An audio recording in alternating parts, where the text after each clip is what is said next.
Ready, set, go. Let's keep this party going. All right, so what we're looking at next is we want a way for it to, if somebody doesn't put in the right answer, for it to maybe say it doesn't understand. So right now, anytime there's an if statement, and that is this line 8 here, you can see it changed color because it's a different type of command. Let me zoom in. This is a reserved word, and it is a command that is known in Python. So the if statement is saying if the answer is equal, that's a question, to jungle, then print this out.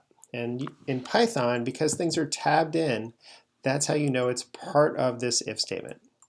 On the next line, we're going to not have it tabbed in, and we're going to say else, and we'll use the colon again. That's going to say define that it's a new command for it to do. And we're going to say, I don't understand.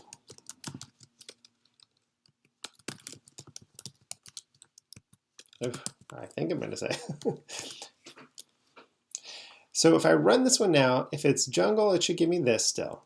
But if I give it something, anything else, it's going to then give me this next line. So let me go ahead and run this one. I'm going to click run. And I'm going to type in anything. Oops, in my box. Got to click first. Anything, that's probably the one downside to this tool is when you run it, you have to click in this window in order for it to work.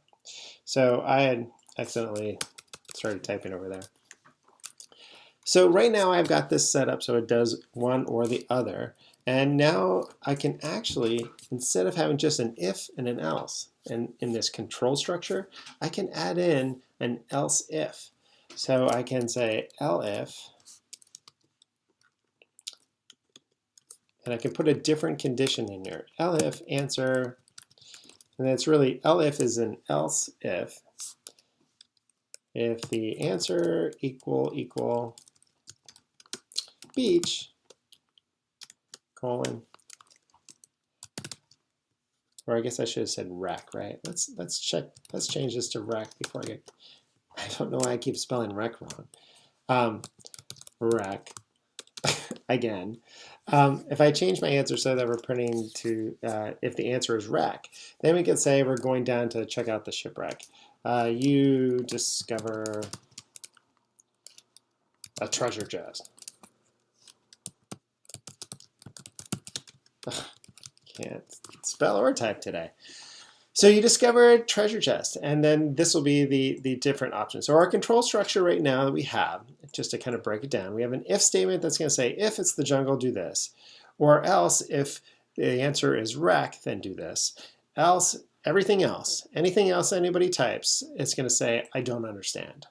If we go ahead and run this one, move over to this part of the window, I clicked in that window and I'm going to say rec. And now it says I discovered a treasure chest. So this will give us our essential control structure. And I could have anything else in there as my variables that I'm asking for it to answer. I could say I'm going left, I can go right, choice 1, choice 2. I can just have simply a number inside of my answer variable. It doesn't matter what it is, and it's going to be customized to your actual story.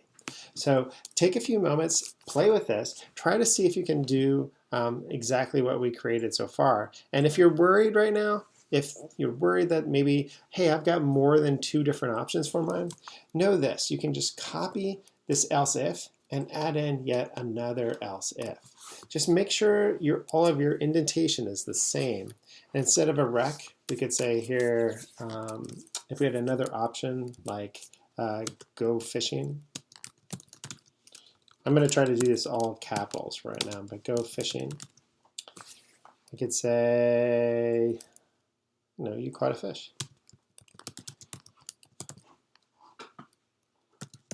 Yum.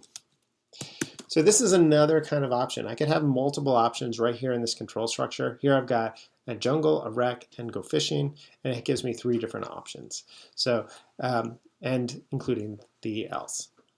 So give it a try, see how it works for you,